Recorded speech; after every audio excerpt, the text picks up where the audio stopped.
是 Olivia 哦，我是 Olivia 哦，新年快乐！如果你今天看的话，台湾时间应该已经是1月1号了。大家2022过得好不好呢？对于新年有什么新希望呢？今天这集要分享我在2022做的所有作品。2022尝试了1个星期做2部片，其实有时候蛮赶的，然后赶到最后就觉得这个品质有点下降，这种感觉就是有一种笔记本乱抄、乱写、乱画的感觉。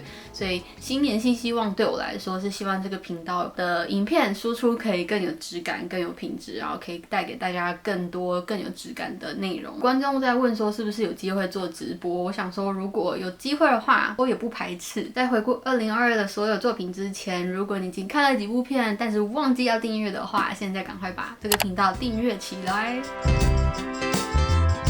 2022这个频道最受欢迎的系列就是就医改造系列跟初学友善系列。我制作最多的影片类型是上衣类，有14部，第2名跟第3名都有12部，是裙子连身裤、连身裙跟其他物件的 DIY， 最后是9部的下着跟6部的外套、大衣等等，好像是蛮多产的一年。那大家比较喜欢哪个类别、哪一个系列呢？可以在下面留言跟我讲。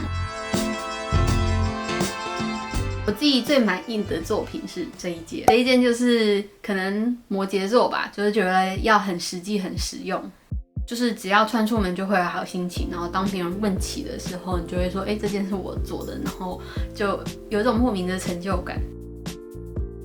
第2名跟第3名是这2件，做完就是觉得自我感觉非常良好，飘飘然到我觉得只要穿出门心情都会很好。这件穿几次出门之后就把它的袖子蓬蓬袖这边的松紧带拆掉了。这一件真的非常修身，我觉得如果它布料再软一点的话，它应该就是第1名。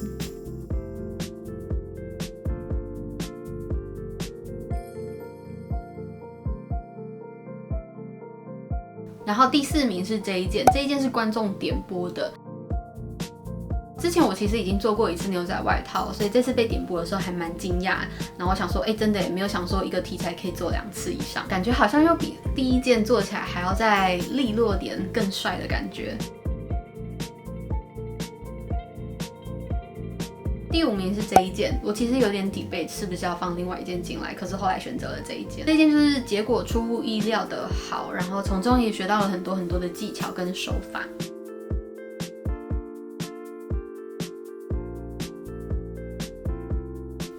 2023年也要继续维持住，就是要一直突破自己。接下来就要年度总回顾，带大家看所有我做的作品，真不敢相信我做了这么多东西。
那大家最喜欢的是哪几件呢？可以在下面用刚刚放的那个编号留言给我。那我们就谢谢大家这1年来的支持，不管你们在哪里，台湾、日本、香港、韩国、印度、马来西亚、加拿大跟美国，不管你们在哪里，都非常谢谢你们的收看。希望2023年可以跟大家有更多的互动，我还在想要怎么答谢大家。如果你喜欢我的影片，喜欢我的频道的话，最实质、最直接的回馈跟支持的方式就是订阅频道，然后在每看完1部影片的时候就按赞，记得要按赞，然后分享。